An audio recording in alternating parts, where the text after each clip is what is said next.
Voy a pedir que abran sus Biblias una vez más en el libro de Malaquías. Y lo que vamos a hacer hoy es leer el capítulo 2, verso 17. Me gusta cómo está la división acá en las traducciones nuestras.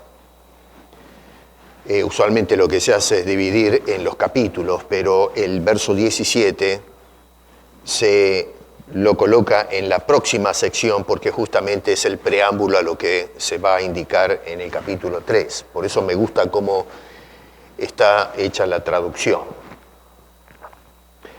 Y vamos a leer del capítulo 2, verso 17 al capítulo 3, verso 5. Dice, habéis hecho cansar a Jehová con vuestras palabras. Y decís, ¿en qué le hemos cansado? En que decís, cualquiera que hace mal agrada a Jehová, y en los tales se complace. O si no, ¿dónde está el Dios de justicia? He aquí yo envío mi mensajero, el cual preparará el camino delante de mí. Y vendrá súbitamente a su templo el Señor a quien vosotros buscáis, y el ángel del pacto a quien deseáis vosotros. He aquí viene, ha dicho Jehová de los ejércitos. ¿Y quién podrá soportar el tiempo de su venida? ¿O quién podrá estar en pie cuando Él se manifieste? Porque Él es como fuego purificador y como jabón de lavadores. Y se sentará para afinar y limpiar la plata, porque limpiará a los hijos de Leví. Los afinará como a oro y como a plata, y traerán a Jehová ofrenda en justicia. Y será grata a Jehová la ofrenda de Judá y de Jerusalén, como en los días pasados y como en los años antiguos. Y vendré a vosotros para juicio, y seré pronto testigo contra los hechiceros y adúlteros, contra los que juran mentira, y los que defraudan en su salario al jornalero, a la viuda y al huérfano, y los que hacen injusticia al extranjero, no teniendo temor de mí, dice Jehová de los ejércitos. Señor, gracias una vez más por tu palabra y te rogamos que a través de tu Espíritu Santo la apliques por favor a nuestros corazones. Desde ya perdona muchas veces la forma en que juzgamos tu carácter, Señor, como sucede en este pasaje. Bendícenos en el nombre de Cristo Jesús. Amén. Quiero que me presten mucha atención. Estamos hablando de reforma, la necesidad de reforma espiritual, basándonos en el libro de Malaquías. Estamos desarrollando todo este libro de Malaquías y ya les indiqué al principio que desafortunadamente este es un libro que se ha utilizado como un manifiesto para hablar acerca del diezmo. Prácticamente las predicaciones giran en torno al capítulo 3, verso 9 y verso 10, si se quiere, donde se habla del diezmo, pero ese no es el propósito del libro de Malaquías. Y sin embargo, de esa manera se ha utilizado. El mensaje es mucho más serio que el tema de que no traían los diezmos en aquel entonces. Es mucho más grave. Y en esta porción vamos a observar que y préstenme mucha atención lo que voy a decir esta mañana, porque es un asunto no solamente que se suscitó en los días de Malaquías, sino que es algo que lo veo y que va creciendo en la actualidad. Esta gente sigue con la diatriba de estar haciendo o levantando reproches contra Dios. Lo irónico es que el libro de Malaquías se trata de un reproche de Dios al pueblo por no estar haciendo las cosas como corresponden. Y lo que me llama poderosamente la atención es que, a ver, si Dios nos está diciendo, siéntense así porque tengo cosas que decirles, Lo que tendríamos que hacer es sentarnos, abrir el oído y atender qué tiene que decir Dios. Porque si Dios nos está reprochando algo es porque no estamos haciendo las cosas bien. En este caso, el pueblo de Malaquías, los días de Malaquías, acuérdense, estamos en el más o menos mediados del siglo V antes del nacimiento de Cristo, la gente estaba en el proceso de reconstrucción. Y si Dios los llama y está tirándole las orejas, era para sentarse y decir, bueno, ¿qué es lo que está pasando acá? ¿Qué estamos haciendo mal? Lo irónico es que el pueblo lo que hace es dar vuelta a la mesa y terminan reprochando ellos a Dios. Eso es algo sorprendente y es, en fin, alarmante porque habla de la condición espiritual de esta gente. Noten ustedes que ahora hacen una pregunta en el capítulo 2, verso 17, diciendo, ¿dónde está el Dios de justicia?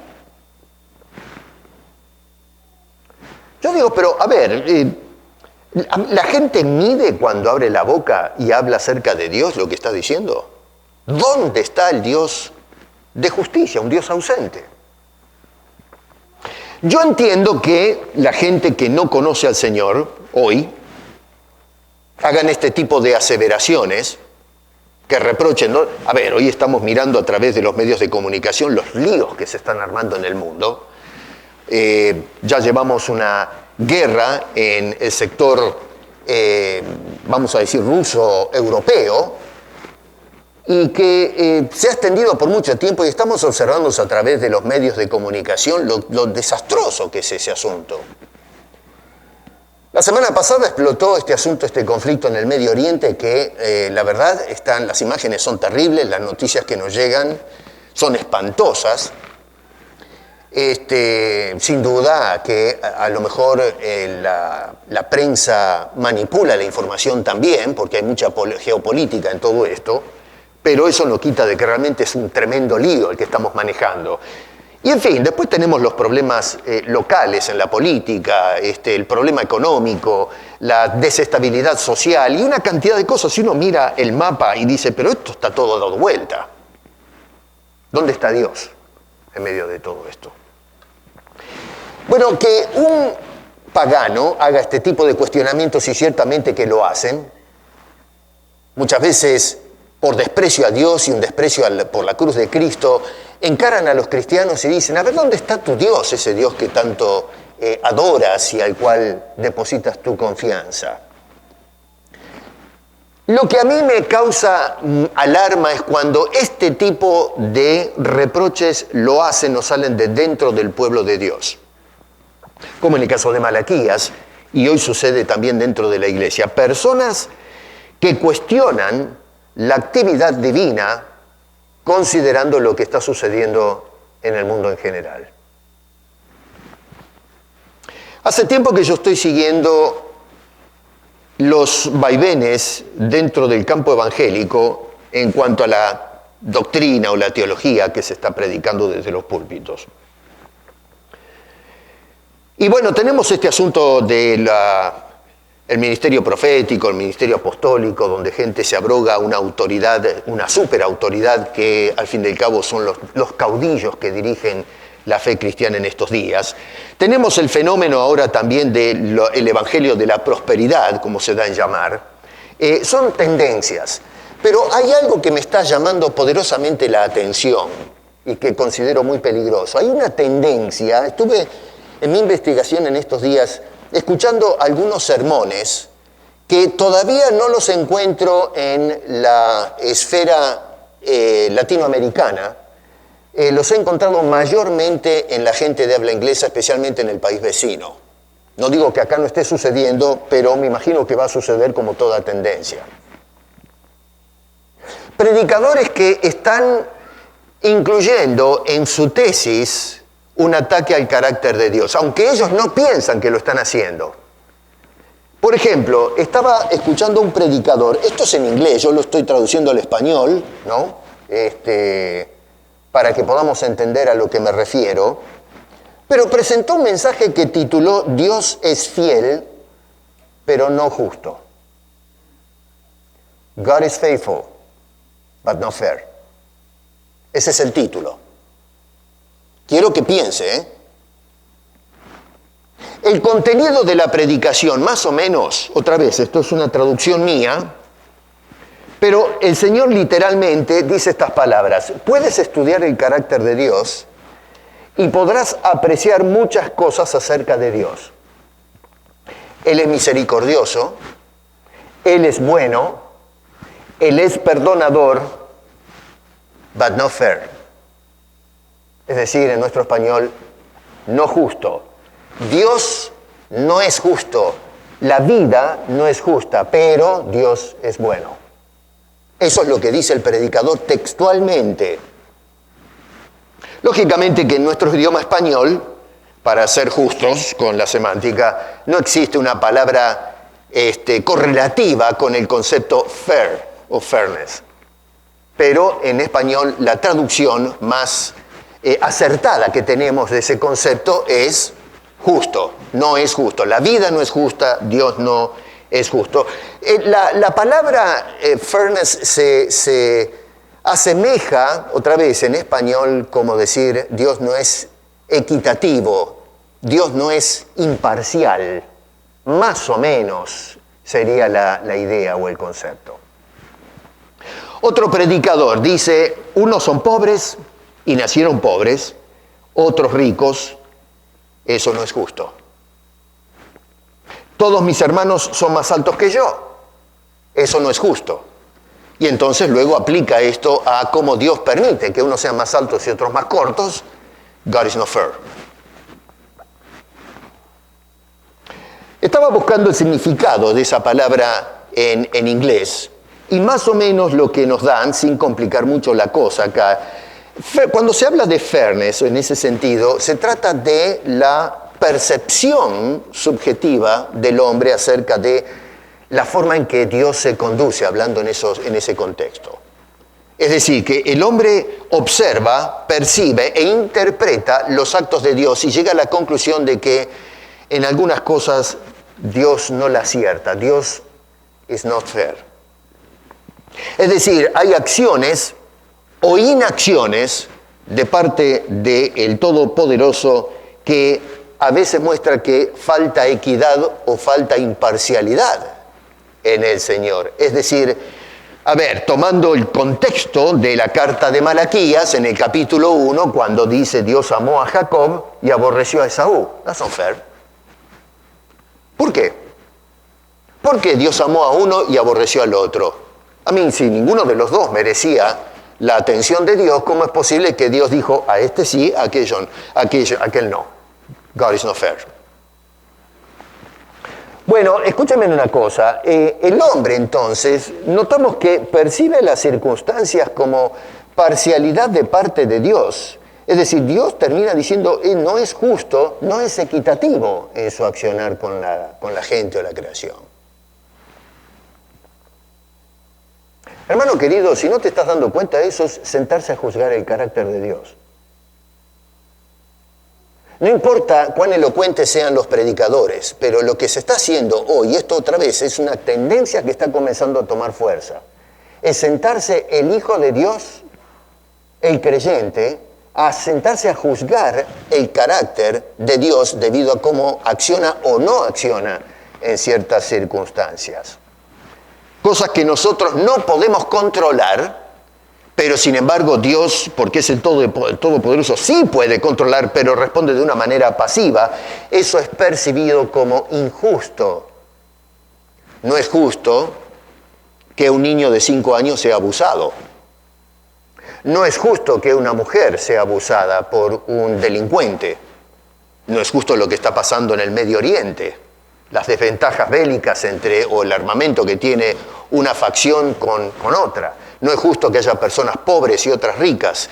Es decir, que miramos las circunstancias y en lugar de decir las circunstancias no son justas, lo que decimos es Dios no es justo porque tiene el control de todas las cosas, pero no actúa. Por lo tanto, God is not fair. Hermano, miren, el hecho de que nosotros no podamos explicar o no podamos entender por qué Dios permite ciertas cosas, no significa que Dios no sea justo. Simplemente no llegamos a comprender por qué Dios permite o no permite ciertas cosas. Que en su sola potestad Él sabe por qué manejas las cosas de esa manera. Y sin embargo, esta gente en Malaquías hace esta pregunta, este reproche, que es un reproche cínico: ¿dónde está el Dios de justicia? Es decir, a ver, por lo pronto Dios es un Dios que está ausente. Y segundo, no actúa con justicia. Ahora, yo digo una cosa, tal vez las personas, y nosotros podemos entrar en un debate con una taza de café por medio y podemos ponernos a discutir, bueno, ¿tú qué opinas en cuanto a los tratos de Dios? Y entonces tenemos personas que tienen diferentes opiniones. Podemos tener una conversación que puede ser constructiva o puede ser un verdadero desastre. Pero el asunto es en esa conversación que tiene que decir Dios. Porque los hombres opinan, y algunos, como he indicado, han llegado a la conclusión de que Dios no es justo. Bueno, ¿qué tiene que decir Dios a eso? Bueno, eso es lo que vemos en este pasaje bíblico.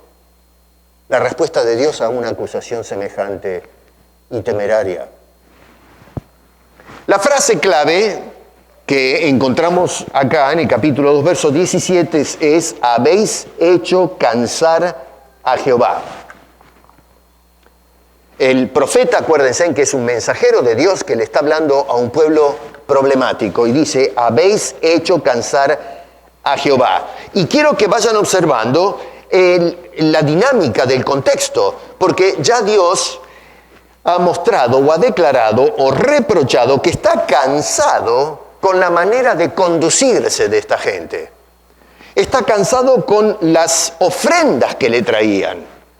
Está cansado con el culto que ejercían. Y estaba cansado del sacerdocio, lo vimos la semana pasada. Y ahora agrega una cosa más, dice: estoy cansado con lo que hablan. Estoy cansado de las cosas que dicen, de la forma en que ustedes se expresan, especialmente en cuanto a las cosas de Dios. Dice: estoy cansado con vuestras palabras. ¿Cuáles eran esas palabras de las cuales Dios está cansado? Bueno, ellos habían llegado a una conclusión y por ende ahora hacen una afirmación, dice allí, que es bochornosa. Dice: cualquiera que hace mal, pero escuchen esto es una cosa increíble. Cualquiera que hace mal agrada a Jehová. Y dice: y en los tales, es decir, los que hacen mal, Dios se complace. Y entonces dice: a ver, ¿dónde está el Dios de justicia? Pero ¿se dan cuenta la gravedad de lo que están diciendo estas personas? Esta gente llegó a la conclusión, mirando que los paganos, acuérdense en la situación, habían vuelto del exilio, están trabajando a brazo partido para reconstruir. Las naciones paganas estaban fenómeno, especialmente el rey de Ciro en ese entonces.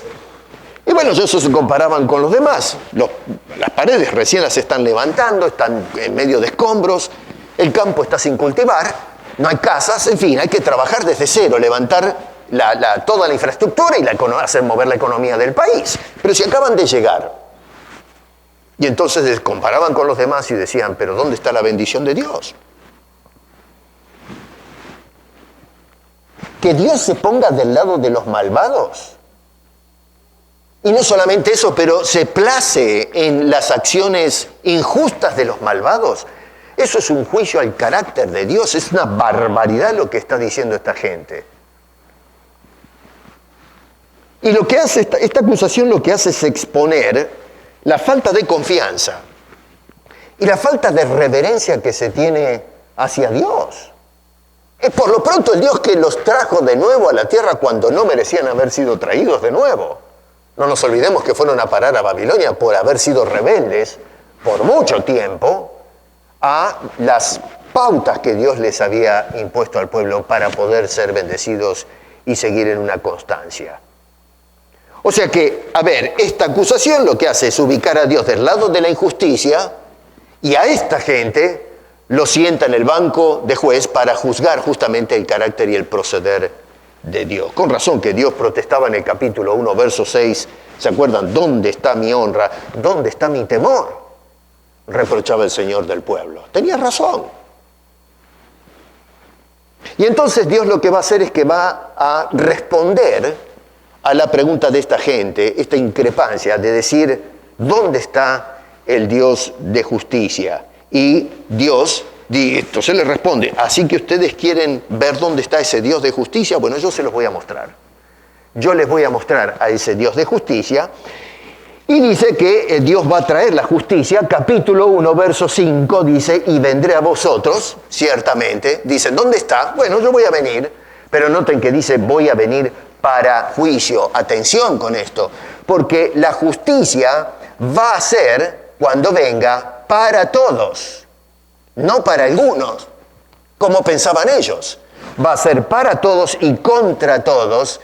Y por ende, se les va a aplicar a ellos también que están acusando a Dios. En otras palabras, va a ser justo, en inglés, fair, con todos. Es decir, un Dios, decimos en español, equitativo. Y ahí es donde encaja el concepto. Ahora, el pueblo pregunta, ¿dónde está el Dios de justicia? Pues bien, Dios comienza en el capítulo 3, versículo 1, respondiéndole a estas personas, he aquí viene. Fíjense en sus Biblias, he aquí viene. Y entonces otra vez, insisto, verso 5 dice, y vendré a vosotros. Miren la dinámica, he aquí viene, y vendré otra vez a vosotros con juicio. Ahora, la cuestión es acá, ¿estamos preparados para ese juicio? ¿El hombre está en condiciones? Tanto anhela la venida de ese Dios justo y que haga justicia. El tema es, ¿en qué condición se encuentra el hombre que pide que se manifieste esa justicia divina? A ver, hoy nos sentamos a conversar con la gente y vemos que más o menos la opinión pública, estoy hablando de gente que más o menos tiene un concepto de la deidad y dice, bueno, a ver, reclamamos la justicia de Dios. Queremos que Dios haga justicia, pero en realidad no sabemos lo que estamos pidiendo realmente. Porque al demandar que Dios muestre su justicia, que es tan anhelada por la gente o por mucha gente, incluso por el pueblo cristiano o el pueblo evangélico, no pensamos que cuando se manifieste, se va a manifestar contra todos. En este contexto histórico se iba a manifestar contra el pueblo de Israel. Y llama la atención que el Señor le dijo, acuérdense en el capítulo 3, verso 6, les dice, porque yo Jehová no cambio, por esto, hijos de Jacob, no habéis sido consumidos. A ver, desde la perspectiva de Dios, esta gente no merece la existencia. Ellos debieron de haber sido consumidos a estas alturas, no deberían ser pueblo. Es simplemente porque Dios se prometió a sí mismo, hizo pacto con sí mismo, que de algún pueblo tenía que venir el Salvador. Si nos vamos a los comienzos, en el capítulo 3, verso 15, Dios da la primera luz de esperanza para el hombre que acaba de caer. Está prometiendo que ha de venir una simiente en quien se van a resolver el problema que se produjo en la caída. Y Dios tuvo que escoger entonces a alguien de quien va a venir esa simiente. Tenemos la promesa que le hizo a Abraham, después de Eva, y así sucesivamente vamos viendo cómo se forma este gran pueblo del cual eventualmente vendría el Salvador del mundo. Así que no es que Dios escogió a Israel porque hayan sido el pueblo más cristalino, moralmente hablando, el mejor pueblo de la tierra. No, simplemente es porque los planes de Dios tenía que escoger un pueblo para que de la generación de hombres venga el Salvador, y entonces escogió a Israel. Es por la pura voluntad de Dios, no porque Israel haya sido diferente a los demás. Debido a los fallos que cometieron, lo que merecían era haber sido consumidos. Debido a que Dios se hizo promesa de que ha de traer el Salvador, es que entonces preservó a este pueblo, y eso es lo que le está haciendo entender a esta gente. No hay mérito para ellos. Dice, es por el hecho de que yo soy fiel a mis palabras o mis promesas que ustedes no fueron consumidos a estas alturas. Hermano querido, con nosotros pasa exactamente lo mismo. La razón de por qué estamos sentados hoy acá adentro y no hemos sido consumidos por causa del pecado es porque Dios es fiel a su palabra. Todos merecemos ser consumidos. La única razón del por qué estamos en pie y hoy podemos decir con toda la alegría que pueda partir de nuestro pecho que somos salvos en Cristo Jesús es por la gracia y la compasión y la paciencia divina, porque merecíamos ser consumidos y el Señor preservó nuestras vidas, nos llevó a los pies de la cruz para darnos salvación y perdón. ¿Quieren juicio? dice Dios, bueno, yo lo voy a traer. Ahora, ese Dios de justicia viene.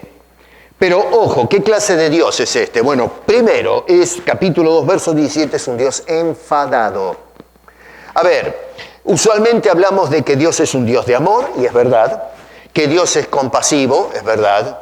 Que Dios es misericordioso, es verdad. Otra vez cito al predicador que acabo de mencionar al principio. Sí, son todas cualidades divinas y bendecimos a Dios por eso.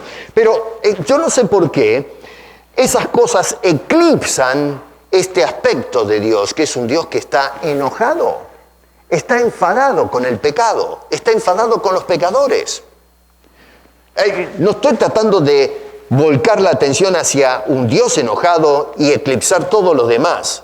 No, es un Dios de amor, como indica el contexto en el capítulo 1, dice, yo los amé a ustedes, amé a Jacob, pero al mismo tiempo es un Dios que está enfadado con el pueblo. Dice el Señor, capítulo 2, verso 17, habéis hecho cansar a Jehová con vuestras palabras. Esa declaración lo que hace es poner de manifiesto el hartazgo de Dios con la actitud de la gente a estas alturas. Esto expone la actitud constante y caprichosa de la gente de haber asumido una postura negativa contra Dios. No se trata acá de que fallaron en algún detalle nada más, o algún desliz, sino que eran personas que estaban actuando de una manera persistente que llegaron a hartar a Dios. Dice, estoy cansado ya de aguantarlos tanto tiempo. No hay un cambio en ellos. Esto es el colmo, porque en vez de juzgar Dios al hombre, el hombre ahora se siente con la autoridad de sentar a Dios allí en el banco de los acusados, y ellos se sientan en el banco del juez acusando a Dios de inoperancia. ¿Dónde está el Dios de justicia? Y encima que se pone de acuerdo con los paganos, lo que hacen el mal, y se alegra del mal que cometen estas personas. Imagínense por un momento que una persona llega constantemente tarde al trabajo.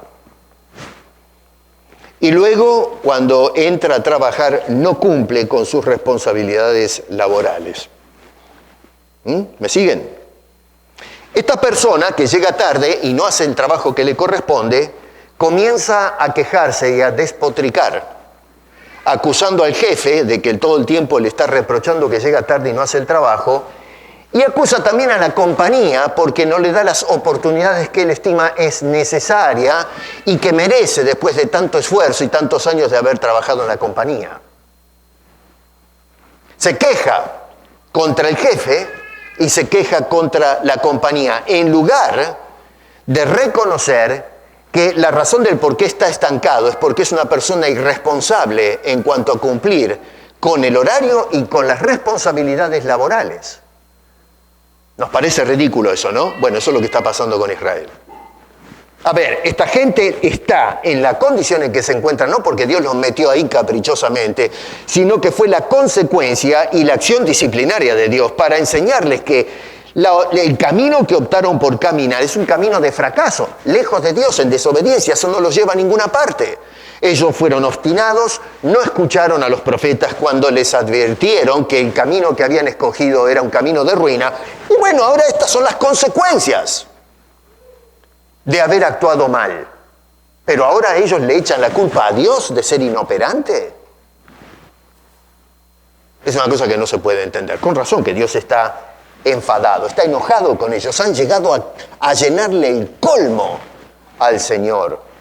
Hoy, hermano querido, el mundo donde estamos viviendo ha llegado también al colmo del desenfreno y estamos frente a un Dios airado que cuando se manifieste va a ser para juicio y va a ser un juicio equitativo para todos. Si nosotros no caemos en ese juicio es porque Dios nos dio el perdón en Cristo Jesús, porque nuestros pecados fueron enjuiciados en la cruz. No te equivoques. Segundo, tenemos a un Dios que viene, pero viene como Señor soberano a juzgar. Capítulo 3, verso 1, dice, A ver, he aquí, yo envío mi mensajero, el cual preparará el camino delante de mí, y vendrá súbitamente a su templo el Señor a quien vosotros buscáis, y el ángel del pacto a quien deseáis vosotros. He aquí viene, ha dicho Jehová de los ejércitos. En ese versículo notamos algunos detalles. Primero, la garantía de su venida. Que no nos quepe duda que Dios se va a manifestar. A ver, a veces hablamos de la venida del Señor, amén, viene el Señor, pero pasan los días y nos olvidamos de que el Señor viene. Salimos a trabajar, salimos de vacaciones, algunos siguen pecando, siguen viviendo sin compromiso con el Señor. Sabemos intelectualmente lo del regreso de Cristo, pero es una cosa que no nos afecta, no nos impacta. Parece como un asunto abstracto nada más, un asunto que pertenece al mundo de las ideas y las discusiones teológicas, pero no de algo que llegue a ser realidad. Vivimos en una burbuja. Esa burbuja se va a romper. Acá se nos está diciendo, se nos está dando garantía de la venida de este juicio. No se trata de, bueno, muchachos, a ver, miren, pórtense bien porque si siguen así, a lo mejor decido venir a hacer juicio. No, dice, yo vengo, he aquí viene, dice el pasaje bíblico. Ahora, noten, otra vez dice, y vendrá. Ya voy a hablar un poco acerca del aspecto mesiánico que algunos discuten acá. Y luego al final del verso 3 dice, he aquí viene, hay una repetición deliberada para que la gente entienda. Ustedes lo buscan, dice el verso, ustedes lo desean, pues bien, viene, pero viene súbitamente. Esta palabra súbitamente en realidad tiene una serie de sinónimos que, si bien es cierto, apuntan a lo mismo, al mismo tiempo cada uno de esos sinónimos se enfocan en un aspecto distinto de ese concepto de venida súbita. Cuando dice allí que viene súbitamente, quiere decir que vendrá repentinamente. Va a ser un momento, un instante. No va a haber, por ejemplo, una venida que lleva 3 meses, 1 año, ¿no es cierto? No, es un asunto inmediato. La segunda cosa es que va a ser una venida inesperada. Nosotros estamos tan distraídos que, si bien, repito otra vez, hablamos de la venida de Cristo, pero no la estamos esperando. Porque si realmente estamos esperando la venida de Cristo, tendríamos más cuidado, el pueblo evangélico, cómo están viviendo cada día en las cosas del Señor. El Señor va a venir en una forma inesperada, no lo van a estar esperando. Y la tercera cosa es que será sorpresivamente. Es decir, que cuando suceda, van a abrir los ojos diciendo, llegaste. Los va a agarrar a todos desprevenidos. Eso quiere decir, va a causar estupor cuando el Señor se manifieste. Eso significa venir súbitamente. 5 siglos después el Señor Jesucristo predicaba acerca de su venida y la segunda venida y el fin de todas las cosas. Y en el capítulo 24 dicen los versos 38 y 39, porque como en los días antes del diluvio estaban comiendo y bebiendo, casándose y dándose en casamiento hasta el día en que Noé entró en el arca, y no entendieron hasta que vino el diluvio y se los llevó a todos. Así será también la venida del Hijo del Hombre. ¿Qué pasaba en época prediluviana? Sin duda que Noé les estuvo hablando. Nos dice el Nuevo Testamento que era un pregonero de justicia, hablaba del juicio de Dios. La gente no le prestó atención, dice que se daban en casamiento, estaban entregados en las cosas de todos los días, haciendo todas las cosas normalmente. Hasta que Noé se metió en el arca, se cerró la puerta y sin duda que quisieron rajuñando, ¿no? Abrir la puerta para meterse adentro y salvarse, y ya todo estaba determinado, todo estaba sellado, no pudieron salvarse ni uno de ellos. La lluvia vino, el diluvio, la catástrofe esa, y se terminó la cosa y no hubo nada para poder cambiar el orden de las cosas. Y el Señor está diciendo, miren la historia, miren el pasado, porque así es como va a suceder. Nos va a agarrar a todos desprevenidos, no estando preparados. Vendrá súbitamente, dice, así será también la venida del Hijo del Hombre. Garantía de este hecho. Ojo. Segundo, nos habla de la potestad de su venida, porque dice el Señor. La venida no será en un estado de, otra vez, en el contexto de juicio, porque si bien es cierto que la primera venida de Cristo fue humillado, fue crucificado y todo lo demás, pero lo que se está hablando acá es del juicio de Dios. No va a ser un juicio para ser humillado como estaba humillando el pueblo en los días de Malaquías a este Dios a quien no lo honraban ni le tenían temor. Se va a terminar eso. Dios dice, yo voy a venir, pero voy a venir como Señor, no como el Dios pisoteado por ustedes en los días de Malaquías y sin duda que en los días de hoy también. Dios les está diciendo, se va a terminar el atropello que ustedes están haciendo con mi nombre. Capítulo 1, verso 6. Noten, por ejemplo, los versos 2 en la segunda parte y la primera y segunda parte del verso 2. Estamos en el capítulo 13. Con relación a su venida, acuérdense que en el verso 1 decía, he aquí viene, al que ustedes buscan y esperan. Pero ahora hace la pregunta, Dios, ¿y quién podrá soportar el tiempo de su venida? ¿O quién podrá estar en pie cuando Él se manifieste? Los está poniendo en la lona, francamente. Ustedes esperan, ansian la venida, pero ¿quién se va a poder mantener en pie? ¿Quién va a poder soportar ese juicio de Dios que trae? Ese Dios que ustedes buscan. ¿Dónde está el Dios de justicia? Número 3 es un Dios que viene para limpiar la corrupción. Y eso lo vemos en el capítulo 2, en la última parte y hasta el versículo 4. Dice, porque Él es como fuego purificador y como jabón de lavadores, y se sentará para afinar y limpiar la plata, porque limpiará a los hijos de Leví, los afinará como a oro y como a plata, y traerán a Jehová ofrenda en justicia, y será grata a Jehová la ofrenda de Judá y de Jerusalén, como en los días pasados y como en los años antiguos. Acá voy a darles mi opinión en esto. Hay un gran debate acerca de estos versículos, desde el verso 1, pero voy a dar mi parecer, mi humilde parecer en esto. Yo creo que este es un pasaje mesiánico. Estuve leyendo algunos comentaristas en el campo académico y estiman que este pasaje no tiene nada o no hay referencia en cuanto al Mesías. No estoy de acuerdo con eso. No estoy de acuerdo, al contrario, estimo que sí es un pasaje mesiánico. Y no quiere decir que me estoy poniendo, qué sé yo, a la altura de no sé quién, ¿no? La razón de por qué estimo que es un pasaje mesiánico es porque cuando nosotros nos vamos a los evangelios, se cita a Malaquías capítulo 3, versículo 1, pero si ustedes se toman el tiempo de revisar los pasajes que hacen alusión a Malaquías capítulo 3, versículo 1, hablando del precursor de Cristo, yo noto que no se lee lo que sigue después.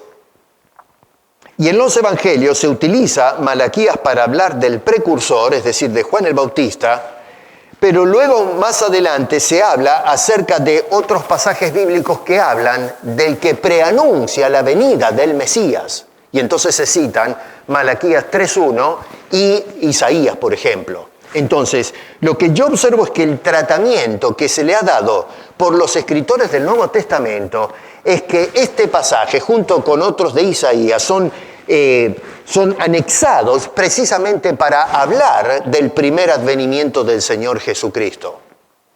Es polémico lo que estoy diciendo. Bueno, está bien.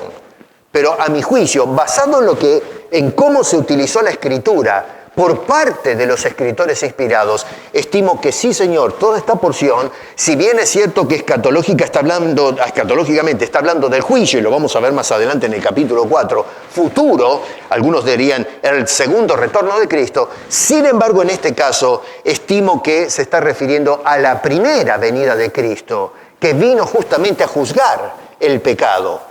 Por eso en este pasaje se nos dice que vendrá justamente para limpiar, afinar todo lo que necesita tratamiento. Dejando de lado la discusión mesiánica del pasaje, insisto, es mi opinión, un pasaje mesiánico. Pero más allá de ello, desde el punto de vista exegético, lo que sí noto es que la gente no puede limpiarse a sí misma. Acá se está indicando que el pueblo no puede hacer absolutamente nada para cambiar la situación en que se encuentran. Es decir, ellos están escuchando el reproche y no hay alternativa. Esta gente no puede decir, bueno, hicimos mal, vamos a sentarnos, vamos a cambiar de actitud. No, porque esa es la naturaleza de estas personas. Por siglos se les ha hablado, por siglos, tuvieron mucho tiempo para haber cambiado. No cambiaron, al contrario, se fueron hundiendo cada vez más. El asunto es, ¿pero qué pasa con esta gente? Es que debido a la naturaleza caída, el hombre va en dirección opuesta a Dios y termina en este colmo, en este absurdo de inclusive desafiar al mismo Dios y hacerlo responsable de todos los males que aqueja al mundo. Nosotros estamos en esta situación miserable por culpa de Dios. Porque Dios está del lado del malvado y se pone contento, se alegra con ellos cuando hacen el mal, y nosotros, que somos los buenos de la película, miren cómo nos tiene Dios. Ese hombre no puede cambiar. Por eso es que nos dice el pasaje, Él, no la gente, sino Él es el fuego purificador, y dice como jabón de lavadores, y se sentará Él, el Señor, para afinar y limpiar la plata, porque Él, dice, limpiará a los hijos de Leví. No pueden ellos limpiarse solos. No tienen manera. Si tú estás en pecado, no puedes romper con las cadenas del pecado. Tienes que venir al Señor. Solamente Dios puede transformar nuestras vidas. Acá nos estamos rompiendo la cabeza en las Naciones Unidas y en el Foro Internacional tratando de ver cómo manejamos la crisis que existe en el mundo. Pero venimos por décadas luchando para ver cómo traemos consenso en la humanidad y no se puede dar un paso hacia adelante. Damos un paso hacia adelante y 3 para atrás. Estamos al borde de una explosión, una guerra internacional, debido a que los hombres no saben manejar los asuntos del mundo. La diplomacia es una broma, pesada, por cierto. Es una pesadilla. ¿Y por qué no podemos arreglar las cosas? Porque el hombre no puede cambiar las cosas. El hombre caído está caído, no se puede levantar solo. Lo único que puede cambiar este mundo es el Señor. Dios transformando al hombre. El hombre jamás, de los jamases, va a poder transformar al hombre. Podemos transformar la condición social de nuestros países, podemos mejorar las economías, pero vamos a seguir teniendo sinvergüenzas, delincuentes y atorrantes, con plata en el bolsillo, delincuentes educados, pero seguirán siendo delincuentes, gente que está minada por el pecado y a menos que Dios actúe y transforme esa vida, seguirá siendo por el resto de los días un delincuente a los ojos de Dios. Nosotros, cuando le dimos la espalda a Dios en el huerto del Edén, escuchando una sugerencia, una alternativa, cuando la serpiente le dijo a la mujer, lo que yo te propongo es mejor que lo que te propone Dios. Dios miente, Dios te defrauda, limita tu potencial. La mujer y el hombre le creyeron a la alternativa e iniciaron un proceso social de construcción artificial que nos trajo al mundo donde estamos viviendo. Todo sale mal. El proyecto humano es un fracaso. Y solamente Dios puede cambiar el corazón de ese hombre que pensó que podía, sin Dios, construir un mundo mejor. No, Señor. Por eso en este pasaje el pueblo no puede hacer absolutamente nada y entonces dice que viene para limpiar el pecado de esta gente. Y eso se efectuó, otra vez, aquí entramos en el aspecto mesiánico, sucedió, a lo menos en su primera fase, en la primera venida de Cristo, cuando en la cruz del Calvario Dios juzgaba el pecado de todos nosotros. Mira, si tú no conoces a Cristo, acá los que nos siguen a través del canal, puede ser que estés del lado de la gente que no crees nada y lamentablemente no puedo hacer nada para convencer a la gente. Puede ser que dentro del pueblo evangélico o los cristianos del catolicismo romano piensen que Dios se está lavando las manos, que Dios está allí inoperante. Bueno, están los otros que quizás creen en Dios a lo lejos, pero todavía viven en pecado y sus vidas están hundidas, están atrofiadas por el pecado. Bueno, la única respuesta que tienen todos ellos es Cristo, la cruz. Necesitamos venir y arrodillarnos a los pies de esa cruz, confesando nuestros pecados, aceptando la salvación de Cristo Jesús. Número 4, un Dios que viene como testigo y juez contra el hombre. Verso 5 dice, y vendrá a vosotros para juicio, y seré pronto testigo contra los hechiceros, adúlteros, etcétera, etcétera. Noten qué interesante, porque tenemos a Dios oficiando en dos formas. Número 1, es testigo contra ellos. Es decir, acá tenemos a Dios trabajando como un fiscal. El fiscal es el que presenta los cargos delante del juez. Dios es el testigo en contra de esta gente. Pero segundo, se presenta como el mismo juez. El fiscal ahora sube al podio del juez. Y es el juez que los condena, es el que dicta la sentencia contra ellos. Otra vez dice allí, y vendré a vosotros para juicio. Y luego dice, los que hacen injusticia no entienden, o no tienen, o no teniendo temor de mí. Esto me recuerda mucho a las palabras del apóstol San Pablo cuando escribe a los romanos, después de hacer el trabajo del fiscal. Presenta acusación sobre los judíos y sobre los gentiles y llega a el veredicto, diciendo que, capítulo 3, verso 9 de Romanos, dice que tanto judíos como gentiles están bajo pecado. Más adelante en el verso 23 dice, y por causa del pecado están destituidos o estamos destituidos de la gloria de Dios, los beneficios de Dios, la presencia de Dios, la comunión con Dios. Y entonces desde el verso 10 del capítulo 3 describe que ese hombre no busca a Dios, no hay quien busque a Dios. Y hace una lista de actitudes de ese hombre que está apartado de su comunión con Dios. Y lo que va a decir en el verso 18, semejante a lo que dice Malaquías en este versículo 5, dice, no hay temor de Dios delante de sus ojos. Pablo no conversó con Malaquías, pero los dos están diciendo lo mismo. Dios en el verso 5, a través de Malaquías, dice, no teniendo temor de mí. Y Pablo más adelante juzga tanto a judíos como a gentiles diciendo, no hay temor de Dios delante de sus ojos. Ahí está el problema del asunto.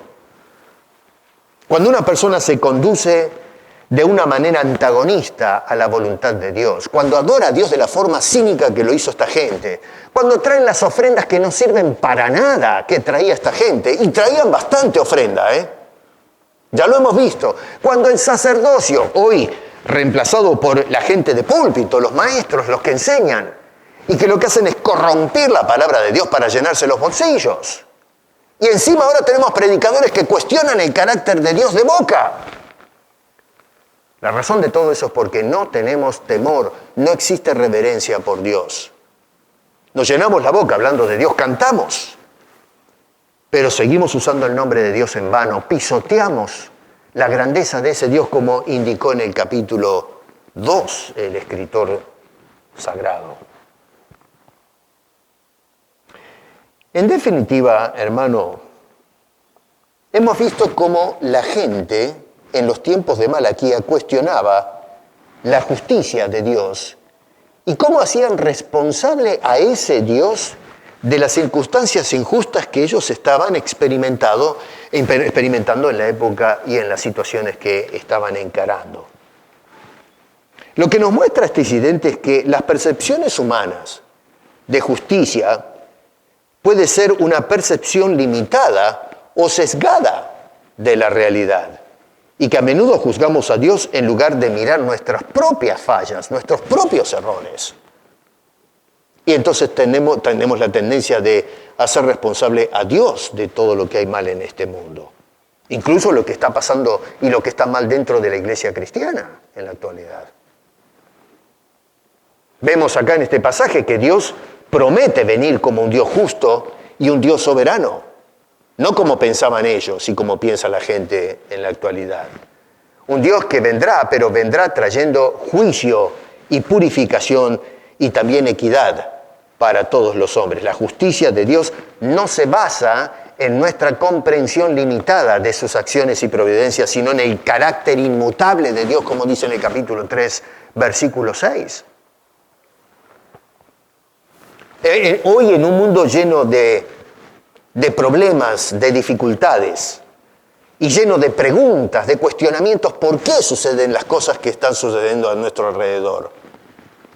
Sobre la justicia divina y cómo actúa, sabemos y debemos recordar que Dios es un Dios fiel, es un Dios justo, no un Dios que is not fair. No, Dios es justo, nosotros somos injustos. Las circunstancias en la vida son injustas porque hemos dado lugar, le hemos dado entrada a este mundo perfecto el pecado que trajo todos estos desajustes.